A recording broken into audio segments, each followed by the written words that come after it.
Well, thank you, Senator Sanders, and thanks to all of my colleagues to stand here with millions of Americans who are saying that our kids should not be used as bargaining chips in this ridiculous game that President Trump and Republicans are playing with the health and well-being of Americans.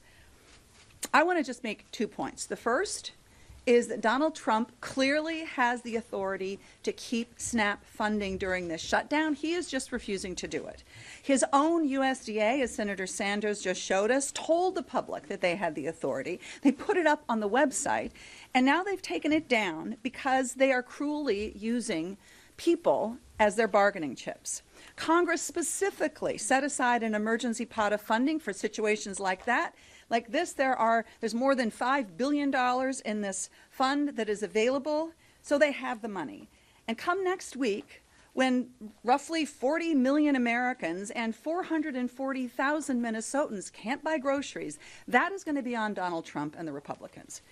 And here's the second point I want to make. This has real huge consequences for our communities and for our friends and families. On average, SNAP benefits are $6 a day. For most of the people who are using SNAP, they're folks that are seniors living on a fixed income. They're people living with disabilities, or they are really hardworking Americans, often working 2 jobs, and they still cannot afford, because of the way our economy is rigged to benefit the wealthiest among us, they still can't afford to buy groceries, even though they are working that hard. SNAP participation, it's important to understand who's getting SNAP. More likely, per capita, these are folks that are living in red districts, in rural counties. So this is not a Democratic or Republican issue. This is an everyone issue. And when SNAP benefits aren't paid, that mom, that single mom going to the grocery store with her EBT card, she doesn't have any money on that card, so she can't buy groceries. She goes to the food bank, and the food bank is empty because there is huge increased demand for food support. And everybody is hurt in rural communities when this is happening. So, as I thought I had seen everything, but I mean, seriously. Last summer, Donald Trump and Republicans paid for huge tax breaks for billionaires and for the wealthiest corporations by slashing health care and by slashing food benefits for working Americans. And now, what are they doing? They want to use hungry children as leverage to get Democrats to give up our fight to lower health insurance premiums.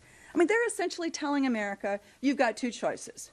You can have dramatically higher insurance premiums, or millions of Minnesotans and millions of Americans can go hungry. And we all know that that is not the real choice. These are not our only choices. And Americans should not be forced by this president to choose between health care and food. So what needs to happen is really obvious. It's really clear. House Republicans need to come back to Washington, end their vacation, and get to work.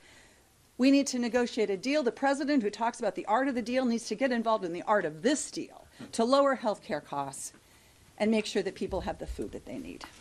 Thanks, Senator Welch.